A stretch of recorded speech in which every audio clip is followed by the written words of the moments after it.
What's going on, everybody? Welcome back to episode 6 of the #1 sports podcast in the entire universe, because we have the two dopest co-hosts in the world, Joe and Walker from Sharp Sports Network. Welcome to the Stars and Scrubs podcast. We're going to be breaking down something really interesting that happened as of last night. Very unexpected. We touched a little bit upon it on episode 1 or 2, I believe, and we talked about Brady getting traded to Tampa Bay.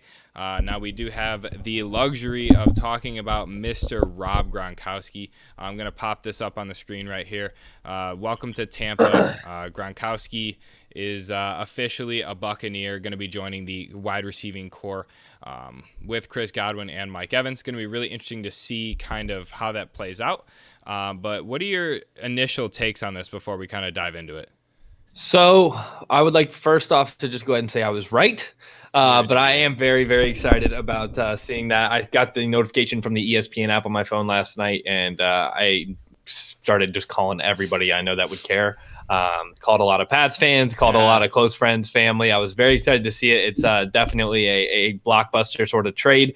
And it was a very interesting trade, I thought, for New England to give up a 7th and Gronk for a 4th. I know that they haven't thought very highly of him recently, obviously as a retired player and still on his contract. I understand that. But I did think it was a little interesting. I thought maybe they could have got a little bit more for him because I'm sure that Tom and Gronk both wanted this to happen.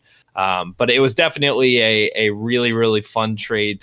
It's going to be a fun one to talk about today, but it's one that excites me a lot fantasy-wise too. Going to be kind of interesting to see how he fits in that offense coming out of retirement with O.J. Howard, with Mike Evans, with Chris Godwin on Tom Brady's new offense. So I'm really excited to talk about it today, break it down. Yeah, I'm interested to know kind of where he's going to fit in because they do have Cameron Brate as well at tight end. So is Gronk going to be tight end 1 or is it still going to be O.J. Howard? I'm not sure if they're going to ease him into it. I know he's had some injuries and stuff like that. But one interesting thing I saw is back in 2018 when Gronk retired that they wanted to – the reason he retired is because they were trading him to the Lions.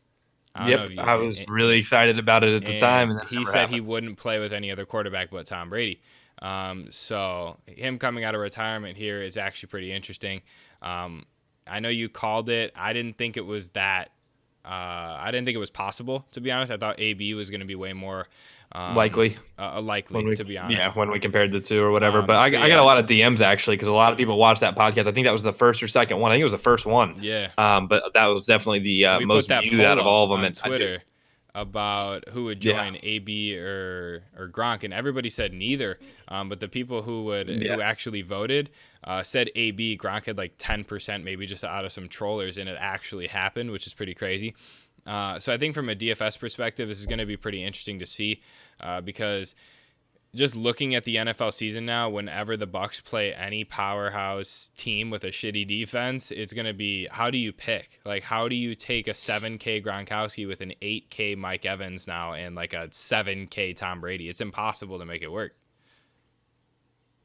So it's definitely going to be an interesting fantasy year for this team, but I will go ahead and say I will be trying to get Rob Gronkowski on a lot of my season-long teams because I know how much Tom's going to look for him, so it's going to be a fun one to talk about. I also think AB could still join this team too, and it could be the nastiest receiving core in NFL history. You think that Gronk gets more love than Mike Evans? I think that Gronk doesn't necessarily get more targets than Mike Evans, but I think he's going to have a very, very important role in this offense and be a maybe not return to where he was, but I think he will definitely be a successful tight end this year. I don't know if Mike Evans is going to have that good of a year this year. I mean, Tom Brady can barely throw 30 yards now that he's about 5,000 years old. So, I mean, Gronk makes sense. He's a short route guy. Chris Godwin makes sense. He's a short route guy. I'd probably rather put Mike Evans third as far as like fantasy production. Yeah, and granted, we've only seen him on one team before, having definitely the best receiving core that I can remember from Tom Brady. Granted, he's had great receivers in terms of having multiple studs. This is probably, in my opinion, his best receiving core he's ever had. Having guys like Chris Godwin and Mike Evans that are going to be able to stretch out the field are really, really going to open things up. Even though, like you said, Tom Brady might not be able to huck the ball 55 yards, 60 yards anymore, at least accurately. Having guys like Evans and Godwin that are going to be able to run those post routes, and then right over the middle you got Gronk, who's covered by who? You know, it's like you no defense that I can really think of is that stacked. I mean, you have the Bears defense Obviously the Patriots have, Stephon Gilmore, but it's like you only have one of those guys. Even the Bears. 3. I mean, the Bears linebackers are the best in the NFL. It's for them to cover a guy like Gronk that's a big ask, man. So I'm excited to see how he plays. I'm excited to see again if he's, the tight end one, or if they want to run OJ, maybe 2 tight end sets, Cameron Brate, like you mentioned. I feel like they could get some good value from Cameron Brate if they did want to dish him off, but it's definitely going to be a very, very powerful offense, explosive. So, do you think that the offense is going to outweigh the shitty defense? That's what I love about this offense, though, man. I'm telling you, like targeting them in your season longs, especially early weeks in DK, it's such a bad defense. Every Tampa Bay game this year should be a 55 plus point over shootout, just a straight shootout. They should all just be shootouts. This offense is going to have to erupt for their defense to, have a chance. Rushing wise, they're going to be able to contain a ton of running backs, but when it comes to the secondary and their cornerbacks and safeties, they're just like, it looks like a high school team. And we targeted them all year last year with several teams. I'm just interested to know if you think that adding Gronkowski pushes them above the Saints in the division. Yeah, I think it does push them above the Saints. Nobody else will. Everybody's gonna laugh at that. Nah, it's I think that this is a big impact in terms of, again, opening up the offense. You have too many guys to cover. I thought it was a very close call with New Orleans and Tampa Bay being the 2 leaders in the division beforehand. People thought I was crazy when I said I think Gronk's going to go to Tampa Bay. That happened, and I do think that Tampa Bay will win this division, and nobody else will ever agree with that until it happens. So the question is now, is this going to be a Jason Witten thing where Gronk comes back 1 year and that's it? I think he's going to stay for 2. I think they'll re-sign him for 1 more year because Tom's there for 2. So I don't. If they're a 4-12 team super bust, then yeah, I think Gronk's probably going to call it, save his health. But if they make the playoffs, if they even just go like 9-7, maybe they come just short. I definitely think he's going to re-sign for a year and stick around for Tom's last year in the NFL next year. You think next year is his last year? That's it.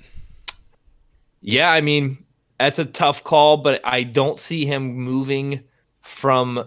It depends on Tampa Bay's success. If Tampa Bay this year is very successful, again, even if they just go 9-7, maybe they just miss the playoffs. I think Gronk will re-sign, and they'll keep the duo there. But if they are, potential big words, but Super Bowl contenders, if they are good playoff this year, good playoff run next year, I think that Tom could definitely re-sign. But if they're borderline team, maybe wild card at best, then I think it could be Tom's last year. Is Tom Brady the best quarterback of all time? Yeah. Absolutely. Okay, that's where you're wrong. And I'm okay with your Peyton Manning call. I don't hate that one, 100%. But I would definitely take Tom Brady over just anybody. For all the ever. Tom Brady lovers out there, just so y'all can just suck on that one. But I would say that this is going to be interesting because there's going to be a lot of powerhouse teams now. I mean, the Saints are going to be very heavy. You have the Chiefs coming off of what they did last year in the Super Bowl.